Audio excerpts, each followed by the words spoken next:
Pemuda yang sangat arogan itu dikirim terbang dalam sekejap setelah disambar oleh pukulan eksplosif Tang Wulin.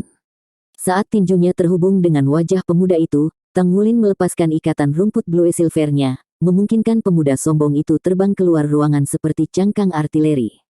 Dengan ledakan, pemuda sombong itu tertanam di dinding aula. Ya, dia tertanam. Di depan kekuatan Tang Wulin, dia bahkan tidak bisa menahan. Pemuda yang sombong adalah master jiwa pertempuran sistem agility, jadi dia unggul dalam serangan cepat. Kelemahan mereka adalah bahwa Soul Masters Agility System Battle tidak memiliki kemampuan bertahan. Jika mereka dipukul, terutama oleh seseorang seperti Tang Wulin yang kekuatan bawaannya melampaui master jiwa pertempuran sistem kekuatan, mereka akan segera dirobohkan. Akibatnya, pemuda sombong itu sudah kehilangan kesadaran saat dia dikirim terbang. Tang Wulin terengah-engah di tengah kekacauan kamarnya. Yun Xiao sudah bersembunyi di sudut tempat tidurnya saat dia menatap Tang Wulin dengan ketakutan. Untuk sesaat, dia benar-benar bingung dengan apa yang baru saja dia saksikan. Apakah orang ini manusia? Bahkan pria berpakaian rapi itu dikirim terbang olehnya. Tang Wulin berjongkok dan dengan lembut mengambil selimutnya. Dia membersihkan debu dari itu dan memegangnya erat-erat. Untung saja selimutnya tidak rusak, hanya dikotori. Apa yang sedang terjadi? Tepat pada saat itu, suara tegas datang dari aula. 10 menit kemudian, gedung pengajaran menengah Issea Academy. Jadi kesimpulannya, tragedi ini dipicu oleh selimut. Long Hengsu dengan dingin menatap keempat anak laki-laki di depannya. Ekspresi cemberutnya seperti setetes air.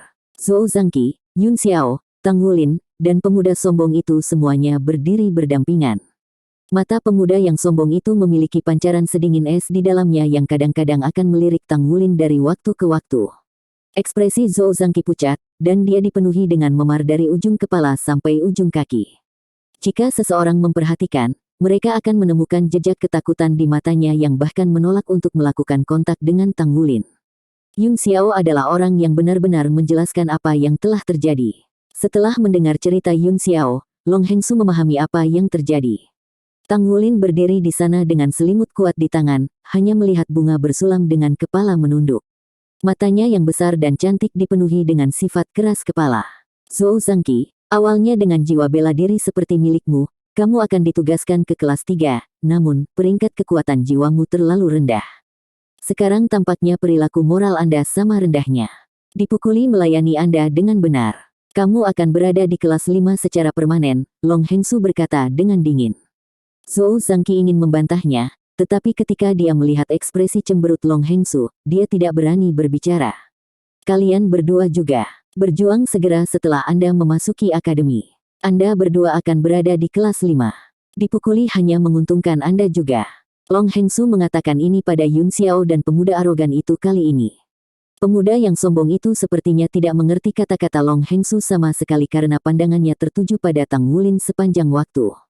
Pipinya cukup bengkak setelah pukulan Tang Wulin. Jika dia tidak menarik kepalanya begitu cepat, dia takut dia tidak akan memiliki banyak gigi tersisa setelah pukulan mengerikan Tang Wulin. Yun Xiao membantah dengan kaget, Direktur Long, aku sama sekali tidak terlibat dalam pertarungan. Dari awal sampai akhir, saya hanyalah seorang penonton. Petik 2. Long Hengsu dengan dingin menjawab, kalian semua di kamar asrama yang sama. Jika Anda melihat mereka berkelahi dan tidak mengambil tindakan apapun untuk menghentikannya, bagaimana Anda bisa mengatakan itu hal yang baik? Bahwa kaulah orang yang benar. Kamu sangat licik di usia yang begitu muda, bagaimana kamu bisa tumbuh menjadi orang baik? Apakah ada yang tersisa untuk dikatakan? Petik 2. Untukmu. Tatapan Long Hengsu beralih ke Tang Wulin. Kamu sangat baik, ya. Anda memenangkan pertarungan, 1 lawan 2. Masalah kali ini tidak dapat disalahkan pada Anda karena Anda diprovokasi. Untung saja pria itu pemberani, jadi aku tidak akan menghukummu. Namun, jiwa bela diri Anda hanyalah rumput Blue Silver, jadi Anda terjebak di kelas 5. Petik 2. Tang Wulin mengangkat kepalanya dengan heran.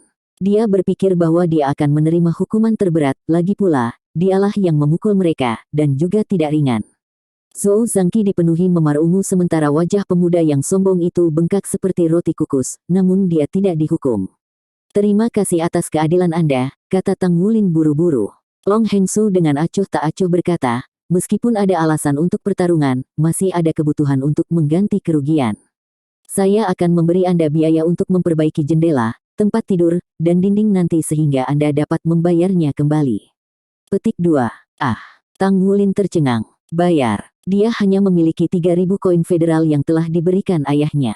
Ini adalah uang sakunya selama 1 semester. Karena pendidikan adalah wajib, makanan dan biaya hidup semuanya ditanggung. Jadi, tidak banyak hal yang perlu dia bayar. Pergi sekarang. Anda dapat terus bertarung jika Anda mau, tetapi lain kali, itu akan ditambahkan ke rekor Anda. Hasil pertempuran, bersama dengan catatan tentang bakat Anda untuk menjadi Master Misha, akan memengaruhi apakah Anda akan diterima di akademi tingkat lanjut atau tidak di masa depan. Jika Anda memiliki keberanian, pergilah bertarung. Tetapi jika Anda benar-benar ingin bertarung, sebaiknya Anda tidak membiarkan akademi mengetahuinya. Jika tidak, akan ada hukuman berat. Petik 2. Setelah keluar dari kantor guru, suara tegas Long Hengsu masih tertinggal di telinga mereka. Namun, suasana hati Tang Wulin jauh lebih baik sekarang. Bahkan jika dia tidak tahu berapa banyak yang harus dia bayar untuk perbaikan, akademi telah menangani urusan ini dengan tidak memihak dan adil. Mereka tidak bias terhadap yang lain hanya karena jiwa bela dirinya tidak baik. Di luar gedung pengajaran, Long Hengsu melirik sekretaris ke samping dengan mata menyipit. Beri aku profil Tang Wulin untuk dilihat. Direktur, bukankah jiwa bela diri anak itu hanya Blue Silver Grace? Sekretaris itu bertanya dengan heran. Ekspresi serius di wajah Long Hengsu sebelumnya telah menghilang. Sebagai gantinya ada sedikit senyuman. Rumput Blue Silver. Saya khawatir tidak sesederhana itu.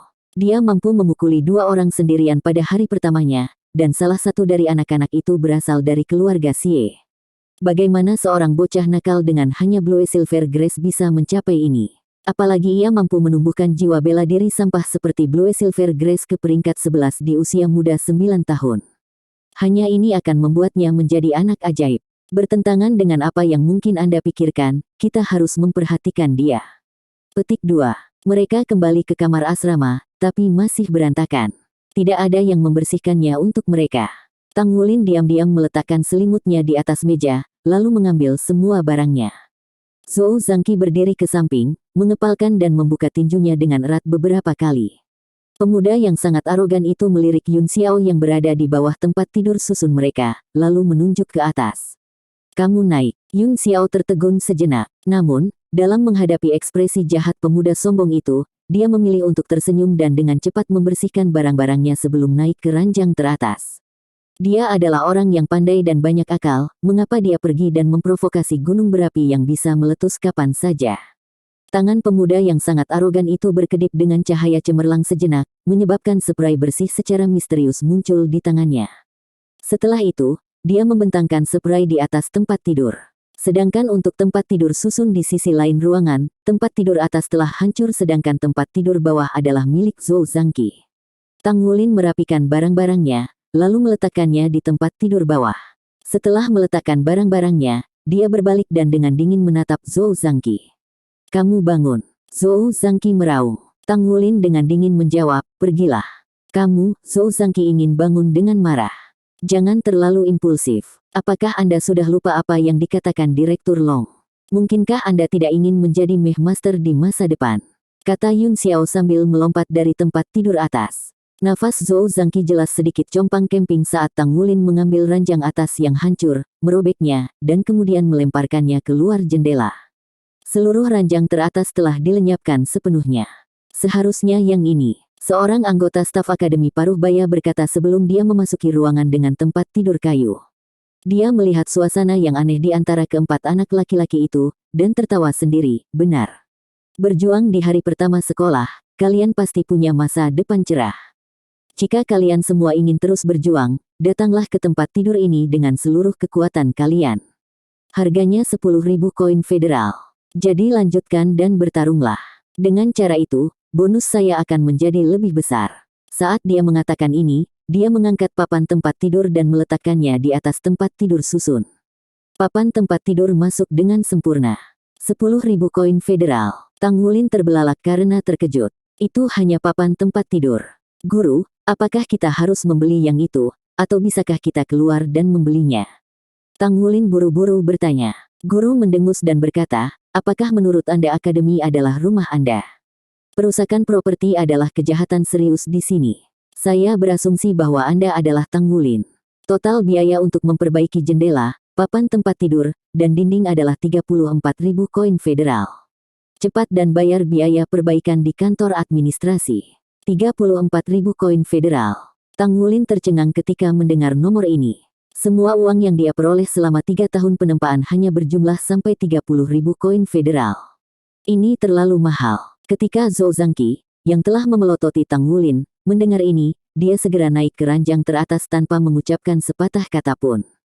Tang Wulin duduk di tempat tidurnya dan merenungkan apa yang harus dilakukan. 34.000 koin federal. Itu 34.000 koin federal. Nama saya Xie Xie. Pemuda yang sangat arogan itu berjalan ke Tang Wulin dan dengan berani memperkenalkan dirinya. Sama-sama. Tang Wulin tanpa sadar menjawab. Anda, sama-sama. Ekspresi tegas di wajah Xie Xie runtuh pada saat itu. Siapa yang dia panggil? Sama-sama. 1. Xie Xie berkata sambil menggertakkan giginya, ku bilang, namaku Xie Xie. Tang Wulin bangun dari kesurupannya dan mengangkat kepalanya untuk melihat Xie Xie. Sebenarnya, dia telah memperhatikan sebelumnya bahwa pemuda ini adalah yang dia temui di stasiun kereta jiwa. Apa yang sedang kamu lakukan? Tang Wulin dengan dingin bertanya. Mata Xie Xie berkedip dengan cahaya dingin saat dia berkata, datang dan bertarunglah denganku di luar akademi. Pada saat itu, hatinya penuh dengan penghinaan. Dia tidak bisa mengerti bagaimana dengan kekuatannya, dia bisa kalah dari bocah dengan jiwa bela diri sampah seperti Blue Silver Grace.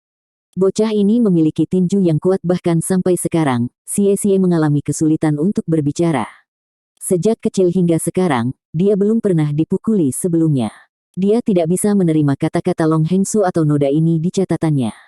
Dia hanya merasa kesal. Tang Wulin dengan marah mengulangi kata-kata yang sebelumnya dia katakan kepada Zhou Zhangqi kepada Xie Xie kali ini.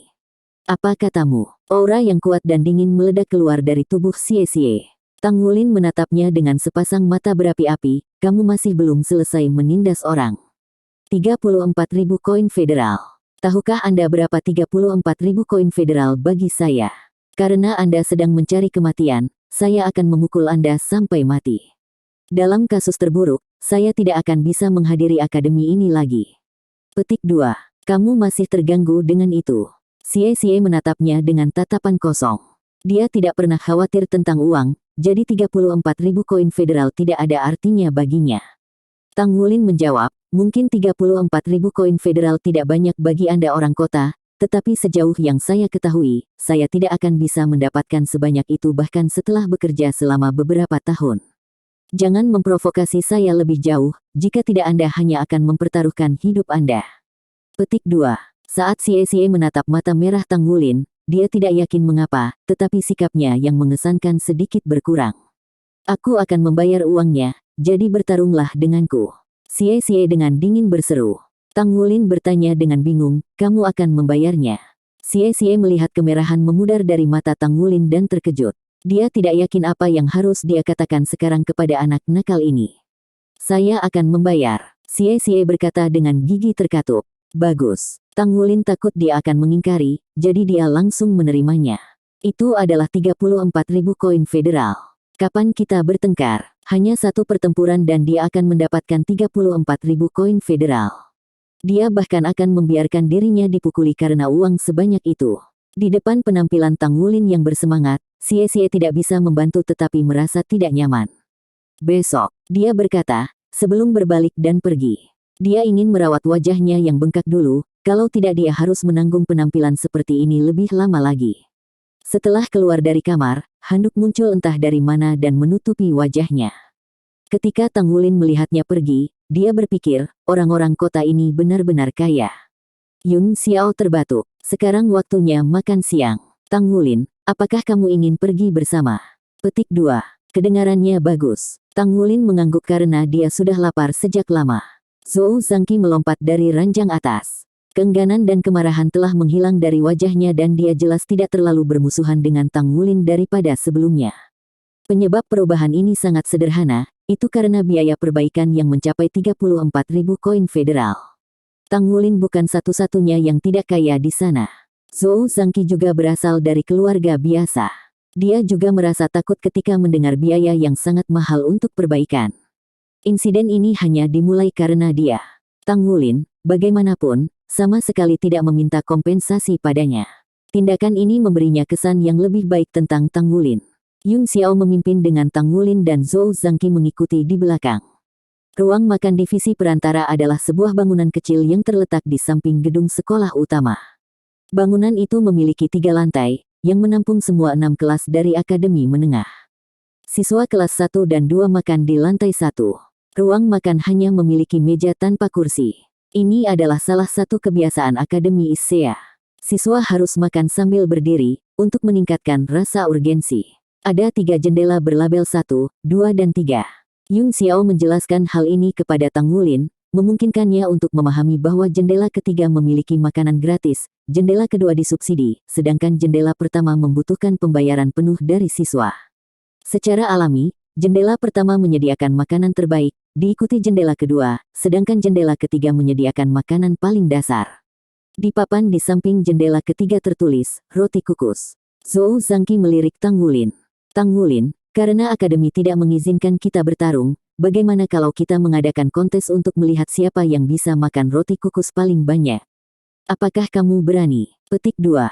Tang Wulin menatapnya, apakah kamu yakin akan ada cukup banyak roti kukus? Zhou Zhangqi menjawab, tentu saja.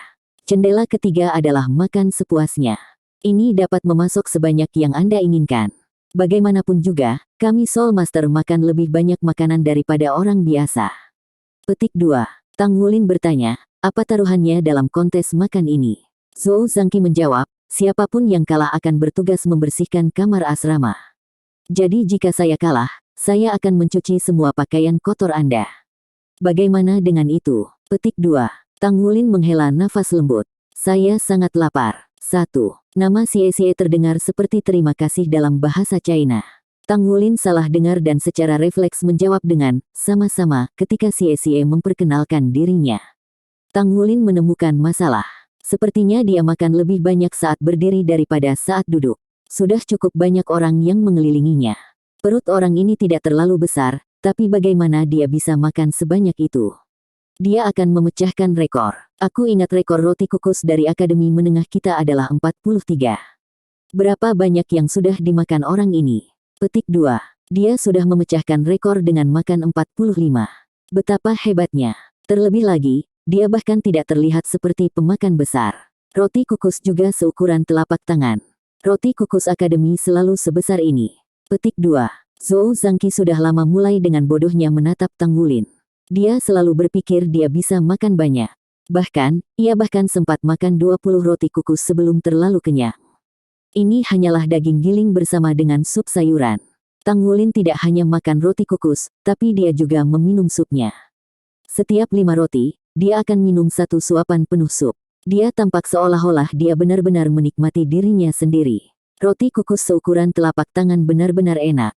Mereka diisi dengan bakso besar di dalamnya. Begitu menggigit roti, cairan berlemak akan keluar. Benar-benar terlalu enak. Yang paling penting, itu masih belum cukup. Aku harus merepotkan semuanya. Tang Wulin menghabiskan roti ke-50, lalu berjalan ke jendela makan ketiga. Yun Xiao menepuk bahu Zhou Zhangqi. Ayo pergi dan mulai membersihkan kamar. Sekarang aku tahu dia bisa mengalahkanmu, akhirnya aku mengerti kenapa dia lebih kuat. Ini disebut hukum kekekalan energi. Semakin banyak seseorang makan, semakin banyak kekuatan yang mereka miliki. Petik 2. Wajah Zhou Zhangqi sangat jompo saat dia melihat adegan ini. Tang Wulin memesan 20 roti kukus lagi. Kembali ke rumah, memberi makan Tang Wulin adalah sakit kepala terbesar Tang Ziran dan Lang Yue. Anak ini benar-benar terlalu pandai makan. Apalagi, ketika Na Er ada di sana, keduanya praktis bersaing tentang seberapa banyak mereka bisa makan. Kemampuan makan Zhou Zhangqi sendiri sangat bagus dibandingkan dengan teman-temannya.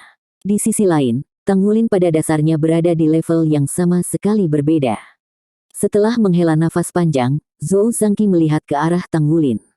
Saya tidak pernah berpikir ada orang yang benar-benar bisa makan sapi utuh sebelumnya, tetapi setelah melihat kehebatan makan Anda, saya yakin itu mungkin sekarang.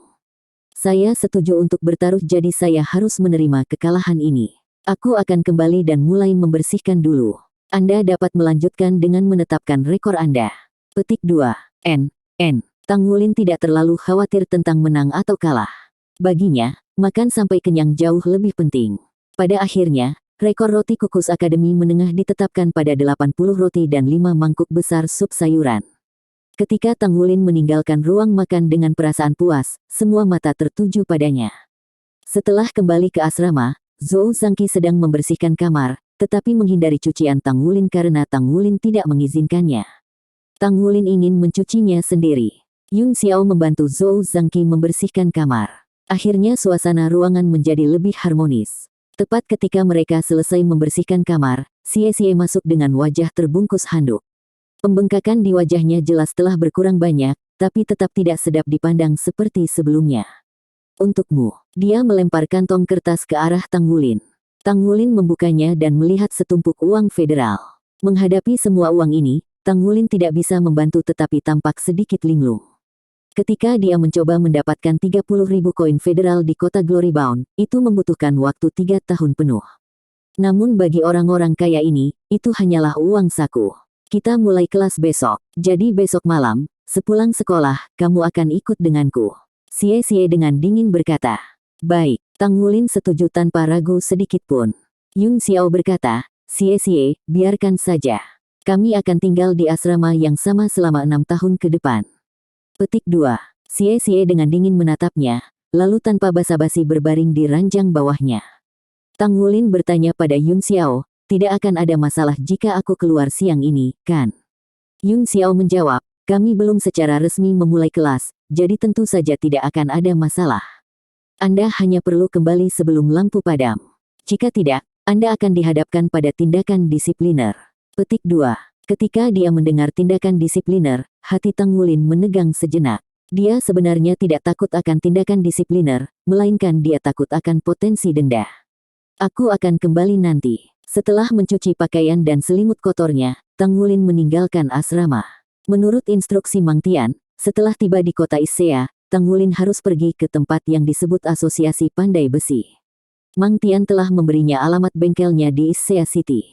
Tidak ada orang yang bekerja di sana, tetapi masih memiliki ruang tempat untuk digunakan Tang Wulin. Mang Tian telah memberitahunya bahwa dia perlu mendaftar di Asosiasi Pandai Besi agar dapat menerima tugas. Tugas ini akan mengasah kemampuannya. Setiap bulan, Mang Tian akan datang dan memeriksa kemajuannya serta memberinya beberapa instruksi. Setelah menerima takdirnya saat bergabung dengan si ular rumput kecil, Goldlight, Tang Wulin menjadi lebih fokus pada penempaan, terutama setelah menyelesaikan 1000 perbaikan.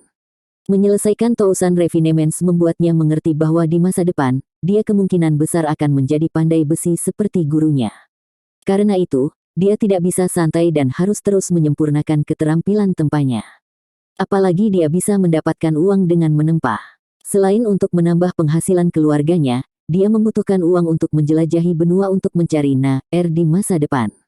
Dia tidak bertanya pada Yun Xiao di mana Asosiasi Pandai Besi berada karena dia tidak ingin siswa lain tahu bahwa dia adalah seorang pandai besi.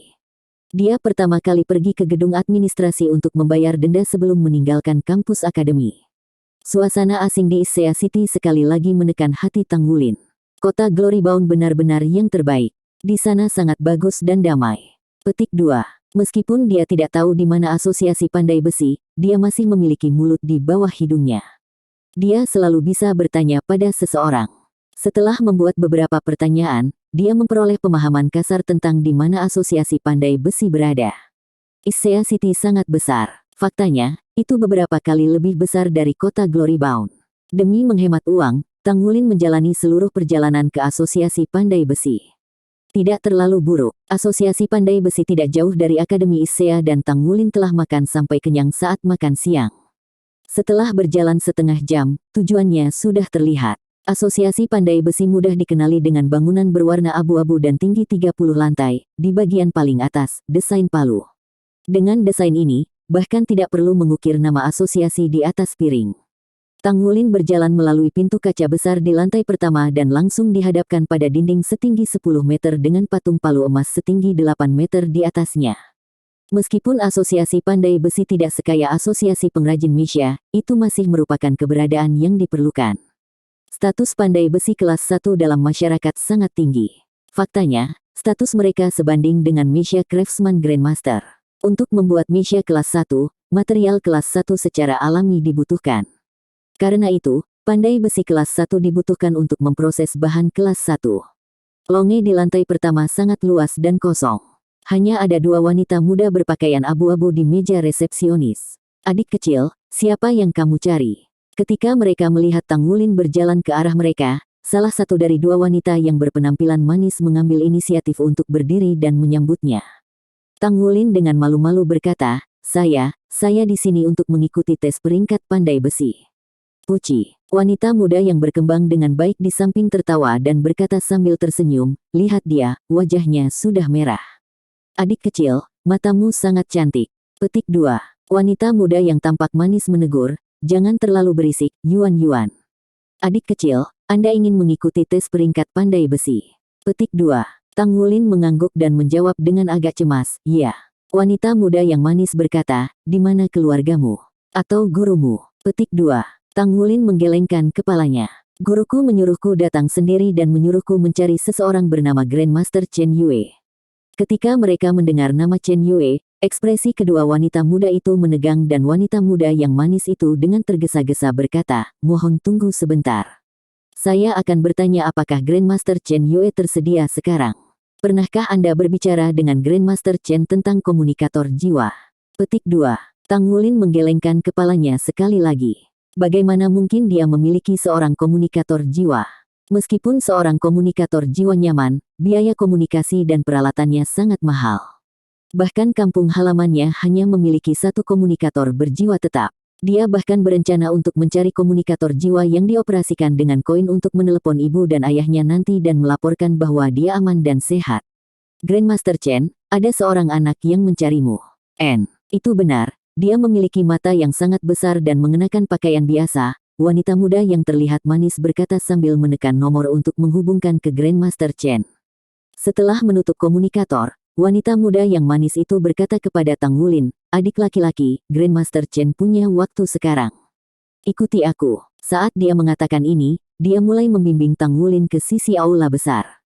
Wanita yang berkembang dengan baik, Yuan, menjulurkan lidahnya saat dia melihat mereka pergi dan berkata pada dirinya sendiri, aku bahkan tidak tahu. Si kecil sebenarnya tahu Grandmaster Chen.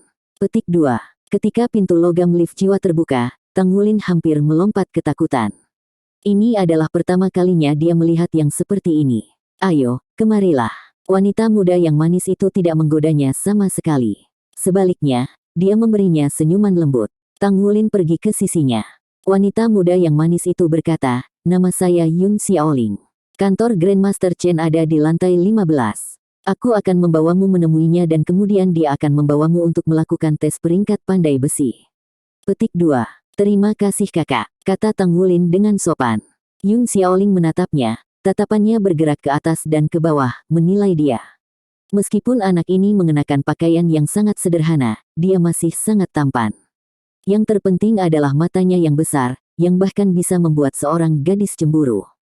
Selain itu, terlepas dari kesederhanaannya, dia sangat sopan, memberikan pendapat yang sangat baik tentang dirinya.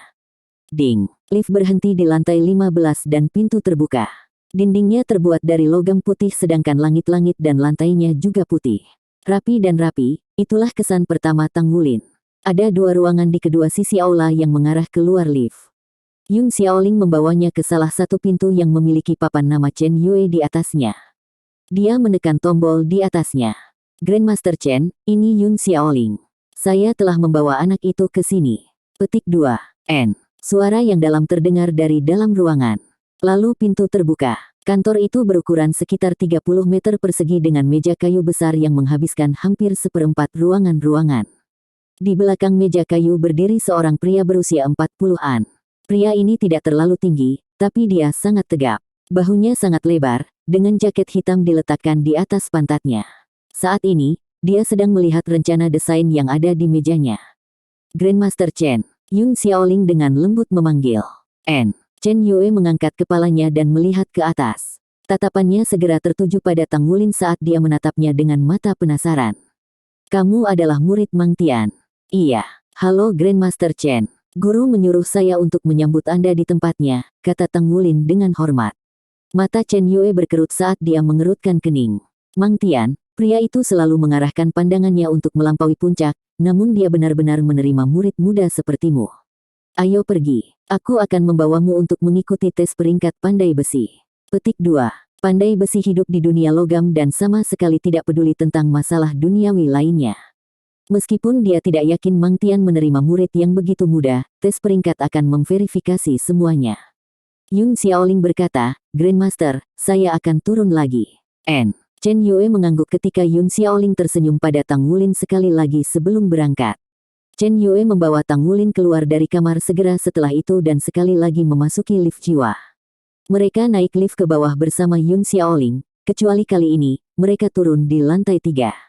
Saat lift menurun, Chen Yue menoleh ke Tang Wulin dan berkata, anak kecil, Mang Tian tidak pernah memberitahu saya pandai besi peringkat apa Anda saat ini. Tang Wulin menggelengkan kepalanya. Guru juga tidak pernah memberitahuku. Dia baru saja menyuruh saya untuk ikut tes dan menerima beberapa tugas setelahnya. Petik 2. Dia bisa menerima tugas. Ke samping, Yun Xiaoling tidak bisa membantu tetapi terkejut. Untuk menerima tugas, itu berarti dia setidaknya seorang pandai besi peringkat 2. Pandai besi peringkat 1 tidak dapat menerima tugas secara langsung.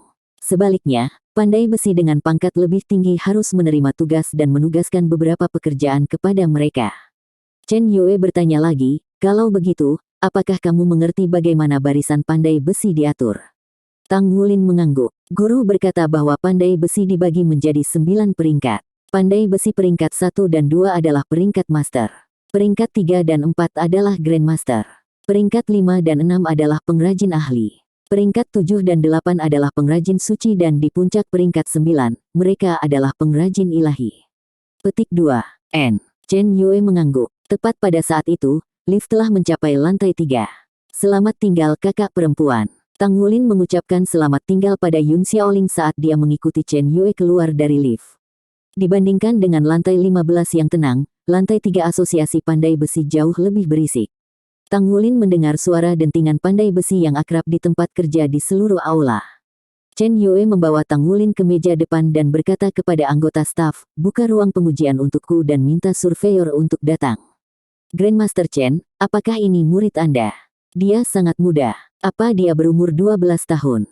Anggota staf dengan penasaran menatap Tang Wulin. Chen Yue mengambil beberapa formulir dari anggota staf dan menyerahkannya kepada Tang Wulin. Isi ini dulu. Isi keadaan dasar Anda. Petik 2. Iya. Tang Wulin mengambil formulir dan mulai mengisinya dengan serius. Chen Yue membaca dari samping saat dia mengisinya.